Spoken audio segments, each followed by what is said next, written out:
계란 가격은 1년 가까이 떨어질 줄 모르고 다음 달부터는 우유값도 리터당 200원가량 오른다고 합니다.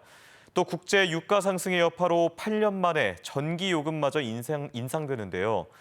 추석을 쇠자마자 월급 빼고 다 오른다는 말들이 곳곳에서 터져나오고 있습니다. 김태욱 기자입니다. 대전 전민동에서 11년째 빵집을 운영하고 있는 김종호 씨. 빵을 만드는데 계란과 우유는 필수지만 지난해부터 이어진 AI 여파로 계란 한 판 가격이 7,000원대로 50%가량 오른 데다 다음 달부터는 우유값도 리터당 200원 안팎 오른다는 소식에 걱정이 큽니다. 가격 같은 경우에 올린다 그러면 어느 정도까지 올려야 될지 아니면 그대로 받으면 제가 손해인데 그래가지고 요새 고민이 좀 많습니다. 소비자 물가 등락률은 지난달까지 5개월 연속 2%대로 고공행진 중인데 2%대 물가 상승률이 이어진 건 지난 2017년 이후 4년 만입니다.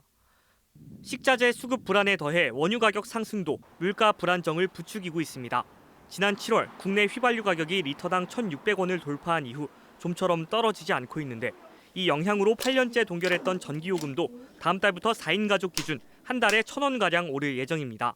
얼마 안 되는 금액 같지만 전기요금은 다른 공공요금 인상에 전초적 성격이 강해 가스요금 등이 줄줄이 오를 가능성이 큽니다. 버스 준공영제를 시행하는 대전의 경우 손실보조금이 올해는 1,000억 원을 넘길 것으로 예상돼 해를 넘긴 뒤에는 버스요금 인상도 불가피해 보입니다. 전문가들은 최근 물가 상승의 또 다른 원인으로 부동산에 과도한 돈이 몰리는 자산 불균형을 꼽습니다. 부동산 가격 상승으로 집과 땅을 가진 사람의 자산이 늘고 그 돈이 시중에 풀리면서 화폐 가치가 떨어지는 악순환이 반복하면서 서민들의 물가 상승 체감폭이 더 커진다는 겁니다.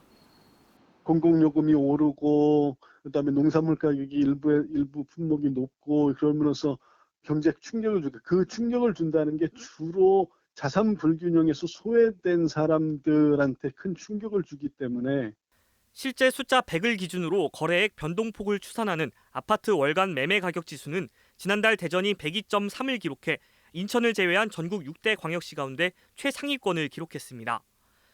추석을 지내자마자 서민 경제에 먹구름이 들이우고 있습니다. MBC 뉴스 김태욱입니다.